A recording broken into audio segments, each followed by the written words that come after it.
읽어드린 창세기 4장에는 인류의 첫 살인 사건을 기록을 하고 있습니다. 그게 어떻게 해서 일어났고 어떤 결과를 낳았느냐, 오늘 우리에게 주는 교훈이 무엇이냐 살펴보도록 하겠습니다. 하나님께서 첫 사람인 아담과 하와를 만드시고 그리고 동시에 가정이 탄생이 되었습니다. 하나님의 은혜로 이 두 부부는 아들 둘을 낳았는데 이 아들 둘이 장성해서 각자의 생업에 종사를 했습니다. 가인은 농사를 지었고 동생인 아벨은 짐승을 키우는 일을 했습니다.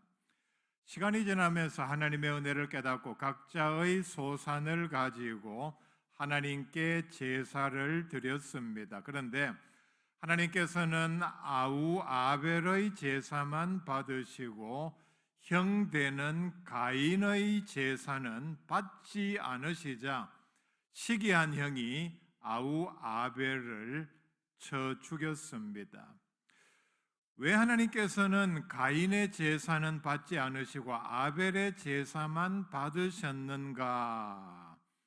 여기에는 분명한 이유가 있습니다. 우리가 잘못 생각하면은 가인은 곡식으로 제사를 드렸고 아벨은 양을 잡아서 제사를 드렸기 때문이다. 그렇게 생각할 수도 있는데 그것은 사실이 아닙니다. 왜냐하면은 이 당시에 제사를 드릴 때는 어떤 제물로 드려야 한다는 규정이 없었고 뒤에 나오는 레위기에도 보면은 분명히 곡식으로도 드리는 제사가 있었습니다. 우리는 이 이유를 성경에서 찾을 수 있어야 합니다. 히브리서 11장 4절에 믿음으로 아벨은 가인보다 더 나은 제사를 하나님께 드림으로 의로운 자라 하시는 증거를 얻었으니 하나님이 그 예물에 대하여 증언하심이라. 그가 죽었으나 그 믿음으로서 지금도 말하느니라. 하나님께서 아벨의 제사를 받은 이유가 뭡니까? 첫 부분에 나오는 믿음으로 하나님께 드렸기 때문입니다. 뒤에 또 나오죠. 그 믿음으로서 지금도 말하느니라. 아벨의 제사에 하나님께서 받으신 가장 큰 이유는 아벨은 믿음으로 하나님께 제사를 드렸기 때문입니다. 그리고 그 믿음은 지금도 후대 그리스도인들에게 말을 합니다. 그가 죽었지만은 믿음으로 드리는 제사가 이만큼 중요하다. 모든 예배는 반드시 믿음으로 드려야 한다. 오늘 우리에게 주시는 말씀입니다. 요한일서 3장 12절에 가인과 같이 하지 말라. 그는 악한 자에게 속하여 그 아우를 죽였으니 어떤 이유로 죽였느냐? 자기의 행위는 악하고 그 아우의 행위는 의로움이라. 두 사람의 제사를 극과 극으로 대비를 시킵니다. 그의 행위는 악하고 그가 믿음으로 드리지 아니하고, 그렇다면 뭡니까? 믿음으로 드리지 않는 제사는 형식으로 겉껍데기로 그냥 겉모습만 제사하는 것처럼 그런 요건을 갖추고 제물을 제단에 올리고 이런 식으로 믿음 없이 형식으로만 드렸기 때문이다. 그래서 그 행위는 악하고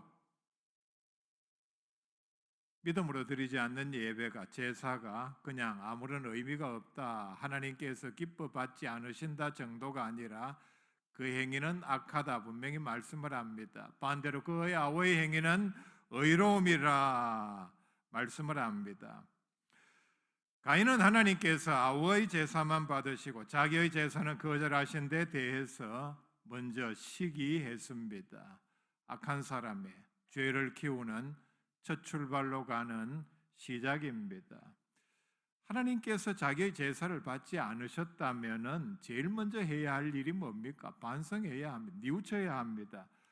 왜 하나님께서 동생의 제사는 받으시고 내 제사는 받지 않으셨는가? 나는 무엇 때문에 하나님으로부터 내 제사가 거절당했는가 하는 것을 이유를 따지고 고쳐야 할 생각은 하지 아니하고 먼저 시기부터 합니다. 5절에 여기에 대해서 몹시 분하여 안색까지 변했다 말씀을 하고 있습니다.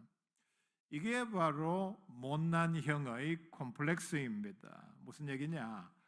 집에 많은 형제들이 있을 때에 형이 자존심이 강한 경우에 동생들보다 모든 면에서 인물이라든지 어릴 때 같으면은 공부라든지 나중에 성장해서는 출세하는 이런 모든 면에서 동생보다 나아야 하는데 형은 자존심은 매우 강하고 시기심까지 있는데 자기는 형으로서 그렇지 못하고 거기다가 통솔력도 없고 부모로부터 아니면은 이웃으로부터 형제들과 비교당해서 욕만 얻어먹는다면은 이게 엄청난 컴플렉스가 되고 열등감의 원인이 됩니다. 집안이 평안하지를 못합니다. 만약에 오늘 이 사건에서 가인이 동생이었다면은 이만큼 시기하지는 않았을 것입니다. 우리 형님이 모든 면에서 뛰어나니까 역시 하나님으로부터 제사를 드리고 인정을 받는 일에 있어서도 우리 동생들보다 낫구나. 아마 동생들은 이렇게 생각을 했을 것입니다. 가인이 이런 잘못된 반응을 보이자 하나님께서 책망을 하십니다. 6절 말씀입니다. 여호와께서 가인에게 이르시되 네가 분하여 하면 어찌 됨이뇨 안색이 변함은 어찌 됨이냐 네가 선을 행하였으면 어찌 낯을 들지 못하겠느냐. 여기서 하나님께서 지적을 하십니다. 오늘 말씀에는 짧게 기록이 되어 있지만은 좀 길게 설명이 되었을 것입니다. 무슨 얘기냐면은 네가 선을 행하였으면은 즉 네가 드린 제사가 잘못되었다 분명히 지적을 하죠. 선을 행하지 아니하면 죄가 문에 엎드려 있느니라. 죄가 너를 원하나 너는 죄를 다스릴지니라 말씀을 합니다. 죄가 문에 엎드려 있느니라. 사나운 짐승이 먹이를 공격하기 위해서 웅크린 자세를 말합니다. 여러분, 사나운 짐승이 먹이를 노릴 때에 공격하기 직전에는 가만히 서 있는 상태에서 공격하지 않습니다. 공격하기 위해서는 준비 동작이 필요한데 그게 바로 이렇게 몸을 갑자기 기습해서 공격하기 좋도록 자세를 취하는데 그게 바로 웅크린 자세입니다. 지금 너의 영적인 상태가 죄가 너를 삼키기 위해서 잔뜩 너를 노리고 있는, 그러니까 너는 지금 매우 위험한 상태에 있다 경고입니다. 이런 상황에서 너는 죄를 잘 다스려서, 즉 마음의 시기와 분노를 잘 다스려서 더 큰 죄를 짓지 않도록 하라. 하나님께서 미리 사전에 경고의 말씀을 주셨습니다. 그런데 가인이 얼마나 악한 인간입니까? 하나님의 이런 경고에도 불구하고 제대로 알아들었더라면은 또 알아들었을 것입니다. 지금 자기의 마음의 상태가 얼마나 위험한 상태라는 사실을 알았음에도 불구하고 가인은 이전의 죄, 즉 동생을 시기한 죄와는 비교도 되지 않는 아벨을 죽이는 엄청난 죄를 범합니다. 하나님께서 미리 경고를 하셨죠. 미리 내다보셨습니다.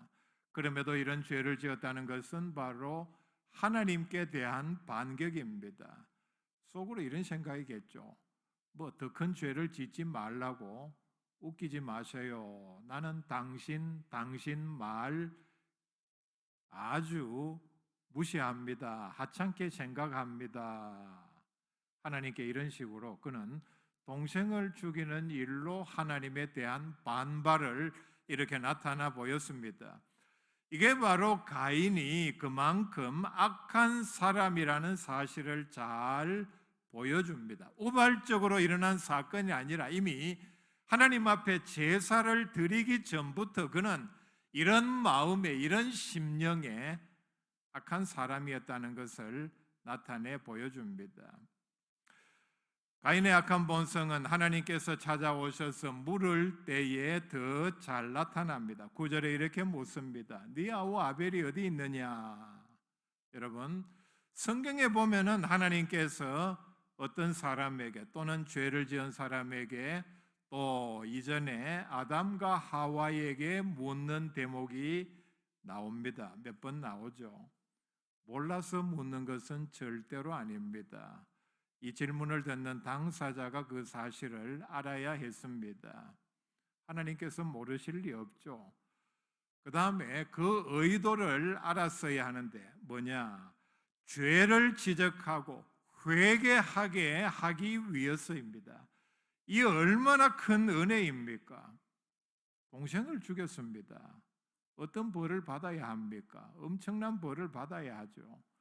그런데 하나님께서는 일방적으로 이런 죄를 지었음에도 불구하고 회개하게 하고 용서하게 하기 위해서 찾아오셨고 물음에도 불구하고 가인은 정말 악한 태도를 나타내 보입니다. 그의 대답이 뭡니까? 내가 알지 못하나이다. 거짓말을 합니다.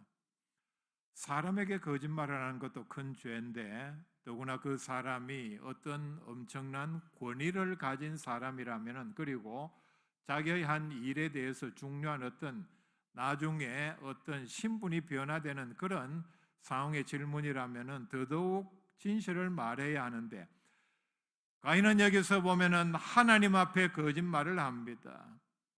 뒤에 나오는 대답은 더 가관입니다.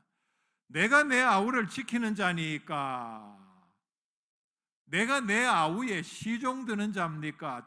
내가 내 아우의 종입니까? 하나님께 거짓말하고 대들며 이제 화를 냅니다. 이런 태도는 죄를 지은 인간들의 하나님을 향한 일반적인 행위입니다. 그런데 문제는 이런 태도는 하나님께서 보시기에 매우 악한 행위라는 사실입니다. 여러분 그거 아시죠? 하나님께서 보시기에 물론 죄를 지은 것도 나쁜 일이지만은 자기의 죄를 지적하는데도 불구하고 그 죄를 부인하고 죄가 아니라고 우기고 그리고 거짓말까지 하고 대드는 태도는 회개하지 않으려고 하는 태도는 하나님께서 보시기에 매우 큰 죄라는 사실입니다. 사람이 이런 심령에 이런 상태에 빠지게 되면 돌이킬 수 없습니다. 이사야가 지적한 내용이 그리고 뒤에 선지자들도 마찬가지입니다. 죄를 지적함에도 하나님 앞으로 돌아오라 거듭 촉구함에도 그들은 죄를 뉘우치지 아니하고 회개하기를 거부했습니다. 회개하기를 거부했기 때문에 벌을 받고 나라가 망한 것입니다. 이 사건이 우리에게 주는 교훈을 살펴볼 수 있기를 바랍니다. 첫째는 이 모든 이런 비극은 바로 부모가 범죄한 결과입니다. 부모가 범죄한 결과 아들들은 서로 죽이고 죽는 끔찍한 결과를 낳고 말았습니다. 오늘날 우리 사회에서 말하는 부모가 어떻기 때문에 자녀가 불이익을 받아야 한다. 요즘 이런 얘기하면 안 되죠. 그러나 성경은 우리의 죄를 근원적으로 돌아볼 수 있는 마음을 가지기를 원합니다. 그게 뭐냐? 이런 모든 비극은 첫째는 부모가 범죄한 결과입니다. 그 결과 가정에서 정말 끔찍한 일이 일어나고 말았습니다. 신학에서 말하는 죄의 전가입니다. 부모인 아담과 하와가 범죄한 결과 그 죄책이 죄에 대한 형벌의 대가가 아들들에게까지 그대로 전해졌습니다. 즉 부모가 죄를 지었기 때문에 아들도 죄를 짓는 사람이 되고 말았습니다. 하나님과의 관계가 잘못되니까 범죄로 인해서 인간관계는 완전히 파괴되고 말았습니다. 여러분, 가정에 이런 일이 일어났으니까 그 가정이 예전처럼 정상적인 가족의 유대를 가질 수가 있겠습니까? 두 번째, 한 번 시작된 죄는 점점 더 악해졌습니다. 부모가 범죄한 결과라고 첫 번째 말씀을 드렸는데, 부모는 어떤 죄를 지었습니까? 하나님의 명령을 어기고 선악과를 따먹었습니다. 선악과를 따먹자 말자 그 부모는 자기의 죄에 대해서 잘못한 것을 알았습니다. 자연 하나님을 두려워하는 마음을 갖게 되었고, 하나님의 낯을 피하여 동산 나무 사이에 숨었습니다. 자, 이때까지만 해도 이들이 범죄했지만은 죄 지은 결과에 대해서 그들은 두려움을 느꼈고 하나님을 무서워해서 피해 숨었습니다. 하나님께서 찾아오셔서 선악과를 먹었느냐 물었을 때에 변명은 했지만 거짓말은 하지 않았습니다. 그렇죠? 그리고 반항도 하지 않았습니다. 이렇게 반항할 수 있겠죠. 아니, 왜 먹지도 못할 걸 그것도 동산 가운데 심어 놓고 양만 올립니까? 저 같으면 그렇게 물었을 것입니다. 그리고 안 봤는데 뱀이 그렇게 말해서 보니까 다른 과일에 비해서 왜 그렇게 참 보암직하고 탐스럽게 만들었습니까? 이렇게 반항할 수 있겠죠. 먹지도 못할 걸 왜 그렇게 동산 가운데 두고 사람 양만 올립니까? 여러분들은 그 생각 안 드십니까? 하나님에 대한 원망이 이렇게 나올 수 있다는 얘기입니다. 아담과 하와는 하나님께 반항하지 않았습니다. 점점 더 죄가 악해졌다 그랬는데 가인의 반응은 뭡니까? 사전 경고에도 불구하고, 그리고 제사를 잘못 드린 것 자체가 하나님을 진노하게 할 만한 엄청난 죄입니다. 그런데 한번 죄를 짓기 시작하니까 또 대를 이어서 내려가니까 이 죄가 여기서 이 정도로 끝나지 아니하고 이제는 하나님께 거짓말을 하고 반항을 하고 정말 하나님을 업신여기는 무시하는 태도입니다.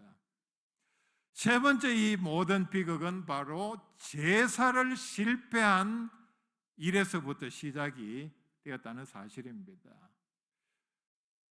정말 우리가 상상할 수도 없는 끔찍한 결과를 낳고 말았습니다. 아니, 제사에 실패한 결과, 요즘 말로 예배 한 번 좀 잘못 드렸다 치자, 그게 이게 이렇게 집안에 이런 일로까지 이어질 근거가 되느냐 생각할 수도 있습니다. 그런데 오늘 사건은 그 과정을, 그 이유를, 그 결과를 정말 인간관계가 분명하게 자세하게 보여주고 있습니다. 좀 이해가 되지 않는 부분이죠. 바쁜 일로 예배에 조금 소홀할 수도 있었고, 지각할 수도 있었고, 예배 중간에 긴급한 전화가 와서 받으러 나갈 수도 있었고 했는데 그게 이렇게 이런 비극으로까지 이어질 수 있느냐? 사건은 분명합니다. 제사에 실패한 결과 시기하게 되었고 분노하게 되었고 살인에까지 이르렀고 하나님께 거짓말하고 반항하는 지경에 이르렀습니다. 11절 말씀 봅시다. 하나님께서 이렇게 이제 말씀을 합니다. 땅이 그 입을 벌려 네 손에서부터 네 아우의 피를 받았은즉 네가 땅에서 저주를 받으리니. 이제 땅에서부터 저주를 받는 지경에 이르렀습니다. 가인은 지금 젊은 나이일 것입니다. 그리고 죽을 때까지 한평생을 살아야 하는데 이제 땅에서부터 저주를 받는 삶을 살게 될 것이라. 12절 말씀에 네가 밭을 갈아도 땅이 다시는 그 효력을 네게 주지 아니할 것이요 너는 땅에서 피하며 유리하는 자가 되리라. 땅에다가 이전처럼 아무리 농사를 짓고 씨를 뿌리고 물을 주고 거름을 주고 관리를 해도 이전처럼 땅이 그 효력을, 소출을 네게 주지 않을 것이다. 너는 이제 사람을 죽였기 때문에 평생 사람들을 피해서 도망을 다녀야 한다. 정처 없이 떠돌아다녀야 한다. 얼마나 큰 고통입니까? 14절 말씀에는 보면은 그가 이제 하나님 앞에서, 그리고 그래도 낙원과 같은 이 장소가 어디냐? 에덴의 동쪽입니다. 에덴과 에덴의 동쪽은 경계선 하나 차이입니다. 이제는 그 에덴의 동쪽에서도 자기 말대로 쫓겨나야 하는 하나님 앞에서 그런 신세가 되고 말았습니다. 얼마나 큰 고통이요. 그리고 부끄러움입니까? 가인의 가장 큰 죄는 요한복음 4장 24절 말씀에 의하면은 영과 진리로 드려야 할 제사를 영과 진리가 아닌, 즉 믿음 없이, 정성 없이 형식으로만 드린 데 있습니다. 제사 한 번 잘못 드린 결과는 인생 자체에 실패하고 말았습니다. 참 안타까운 사실이 뭔지 압니까? 하나님께서는 여기에 가인의 죄 때문에 회복할 기회조차 주지 않으셨다는 사실입니다. 좀 우리가 이해할 수 없지만은 이건 역시 하나님의 절대 주권입니다.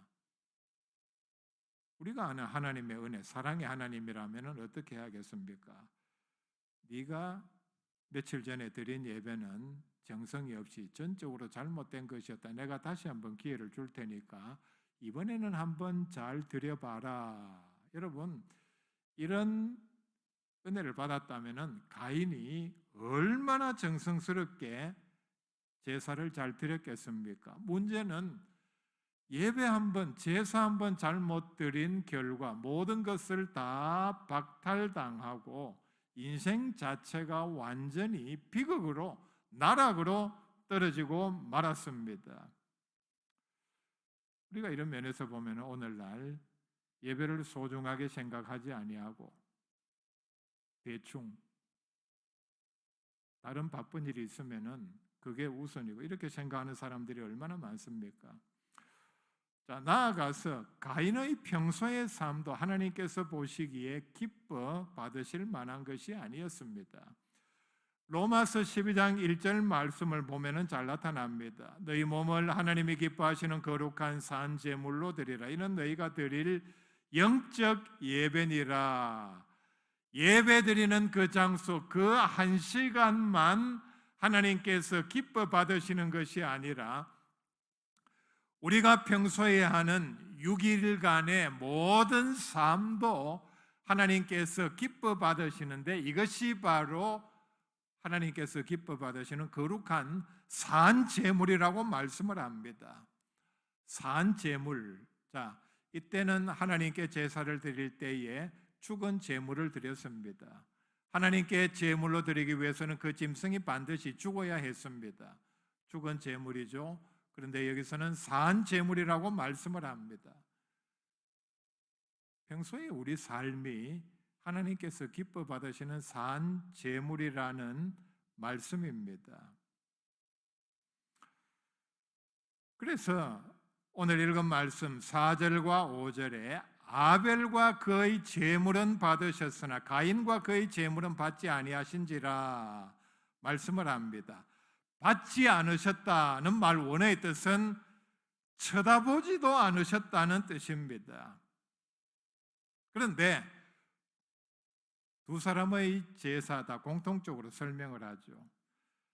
제물만 받고 거절하고 한 것이 아니라 아벨도 가인도 받으셨고 받지 않으셨다 말씀을 합니다.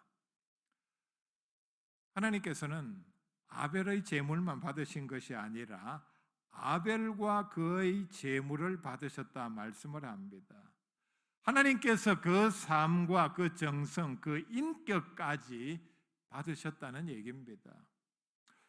나아가서 이런 설명이 가능합니다. 만약에 하나님께서 어떤 사람의 예배를 거절하셨다면 그의 삶도 믿음도 인격까지도 거절하셨다는 뜻입니다. 오늘 우리의 예배도 마찬가지입니다. 하나님께서 받으시는 예배가 있고 그리고 분명히 거절하시는 예배도 있습니다. 그게 뭐냐? 내 자신이 하나님으로부터 거절당한 것입니다. 자, 여러분, 이사야서 1장을 한번 찾아볼 수 있기를 바랍니다. 이사야서는 전체적으로 내용이 긴데 한마디로 요약을 하면 이렇습니다. 너희들의 죄 때문에 그리고 이 지적을 받고도 회개하지 않으면 나라가 망할 것이라. 분명한 벌을 내가 너희들에게 내리도록 하겠다. 그런데 여러분, 이 긴 이사야서에서 나라가 망할 정도로 망하기 직전의 여러 많은 죄들을 지적을 하면서 하나님께서 이스라엘 백성들에게 처음으로 지적한 죄가 뭔지 아십니까? 바로 거짓 제사입니다. 마음 없이, 믿음과 정성 없이, 그리고 뒤에 보면은 올바른 삶이 없이 형식적으로만 드리는 제사가 얼마나 큰 죄, 너희들이 벌을 받을 정도로, 그게 나라가 망할 정도의 죄라는 사실을 지적을 합니다. 이사야서 1장 12절 말씀입니다. 너희가 내 앞에 보이러 오니 이것을 누가 너희에게 요구하였느냐? 내 마당만 밟을 뿐이니라. 이런 말씀이죠. 너희들이 부지런히 제사 드리기 위해서 성전으로 오는데 누가 그렇게 하라고 했느냐? 하나님의 말씀에 순종해서 함에도 불구하고 하나님의 반응은 이렇습니다. 아니, 누가 너희들 보고 제사를 지내라고 했느냐? 13절에 헛된 재물을 다시 가져오지 말라. 분향은 내가 가증히 여기는 바요. 월삭과 안식일과 대회로 모이는 것도 그러하니 성회와 아울러 악을 행하는 것을 내가 견디지 못하겠노라. 분명히 말씀을 하죠. 겉으로는 많은 재물을 가져오고 월삭, 달의 첫째 날에 하나님께 제사 드리고 안식일을 지키고 대회로 모이는 모든 것도 그리하니, 자, 뒤에 나오는 말씀입니다. 성회로 모인다고 하면서 하나님께 제사를 드린다고 하면서 아울러 악을 행하는 것을 내가 견디지 못하겠노라. 15절 말씀에 너희가 손을 펼 때에 내가 내 눈을 너희에게서 가리고 너희가 많이 기도할지라도 내가 듣지 아니하리니 이는 너희의 손에 피가 가득함이라. 너희가 손을 펼 때에 하나님 앞에 서서 기도하는 자세입니다. 이렇게 제물을 드리고 하나님 앞에 복을 달라고 손을 펴는데 하나님께서 보시기에 이 손에 얼마나 많은 사람들의 무고한 피를 흘렸으면 하나님께서 차마 눈두고 볼 수 없을 정도로 내가 너희들에게서 눈을 가린다. 얼마나 위선적이고 가증한 제사를 그들이 하나님께 드렸습니까? 오히려 하나님은 16절에 이렇게 말씀을 합니다. 너희는 스스로 씻으며 스스로 깨끗하게 하며 내 목전에서 너희 악한 행실을 버리며 행악을 그치고 17절에 선행을 배우며 정의를 구하며 학대받는 자를 도와주며 고아를 위하여 신원하며 과부를 위하여 변호하라 하셨느니라. 하나님 앞에 제사는 거짓으로, 엉터리로, 마음 없이, 뉘우치는 마음 없이, 바른 삶 없이 껍데기로만 거창하게 드린 죄를 지적을 합니다. 하나님께서 만나주시고 은혜와 복을 주시는 자리를 소홀히 하고 우리가 어디 가서 무엇을 해서 무엇을 얻고자 하는지 예배를 소홀히 여기는 분들 돌아보아야 합니다. 가장 중요한 예배에 실패하고 다른 무엇을 얻은들 결국은 가인처럼 하나님으로부터 거절당하고 버림받고 쫓겨나는 비참한 결과밖에 기다리지 않을 것입니다. 놀라운 사실은 인간의 범죄에도 불구하고 하나님께서는 이런 범죄한 인간에게 먼저 찾아가셔서 은혜를 베풀고 다시 품으셨습니다. 그리고 제사를 지내도록 허용하셨고 믿음과 정성으로 드릴 때에 받으셨고 가인이 동생을 죽였음에도 불구하고 찾아가셔서 먼저 회개하게 하는 은혜를 베풀어 주셨습니다. 14절 말씀에 보면은 가인은 누가 나를 죽이면 어떻게 합니까? 이렇게 두려워할 때에 하나님께서는 15절 말씀에서 죽이지 못하도록 안전장치를 이렇게 마련을 합니다. 그렇지 아니하다 가인을 죽이는 자는 벌을 7배나 받으리라 하시고 가인에게 표를 주사 그를 만나는 모든 사람에게 죽임을 면하게 하시니라 말씀을 합니다. 하나님께서는 믿음과 정성으로 자신의 삶을 드린 아벨의 제물을 받으셨습니다. 예수님께서도 마태복음 23장에서 이런 제사를 드린 아벨을 의인으로 인정하셨습니다. 제물을 받으셨다 이 말씀에 옛날 번역은 연락하셨다로 되어 있고 원어의 뜻은 주목하다, 존경하다라는 뜻입니다. 귀하게 여기고 기쁘게 받아들였다는 뜻입니다. 얼마나 영광입니까?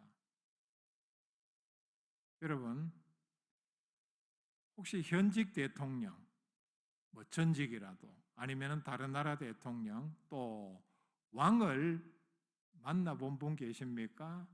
만나서 악수한 분 계십니까? 제가 간접적으로 친구 또는 그런 사람의 얘기를 들었습니다. 근데 참 직접 그 당사자의 현직 대통령을 만나고 악수하고 한 사람들의 감격은 대단하죠. 내가 어디 가서 어느 나라 왕을 만났는데 심지어는 아프리카의 어디 부족 왕을 만났는데 이런 얘기까지 대통령을 만났는데 참 대단하죠. 그런데 이게 나아가서 보면은 여러분 왕이 있다고 칩시다. 왕에게 내가 금으로 얼마만큼 드리면은 그 왕이 기뻐 받고 그리고 거기에 대해서 귀한 것으로 주목을 하겠습니까? 존경을 하겠습니까? 근데 아벨은 하나님께 믿음으로 드린 제사가 하나님으로부터 주목을 받고 존경함을 받았다 말씀을 합니다. 정성으로 드린 예배가 얼마나 하나님을 기쁘시게 하며 그리고 복의 근원이라는 사실을 잘 말씀을 해줍니다. 하나님께서는 우리에게 하나님께 예배할 수 있는 특권을 허락하셨습니다. 자녀에게만 허락된 특권입니다. 요한복음 4장 23절에 아버지께 참되게 예배하는 자들은 영과 진리로 예배할 때가 오나니 곧 이때라. 아버지께서는 자기에게 이렇게 예배하는 자들을 찾으시느니라 말씀을 합니다. 하나님께서는 영과 진리로 예배하는 자들을 간절한 마음으로 오늘 많은 사람들이 자기 길로, 자기 사업으로, 자기 즐거움을 위해서 다른 곳으로 가고 있는데 반해서 과연 누가 영과 진리로 믿음으로 정성으로 예배를 드리는지 간절한 마음으로 찾으신다 말씀을 합니다. 믿음과 정성으로 또 우리의 삶을 드리는 예배로 하나님을 기쁘시게 하는 복된 성도들 다 될 수 있기를 바랍니다.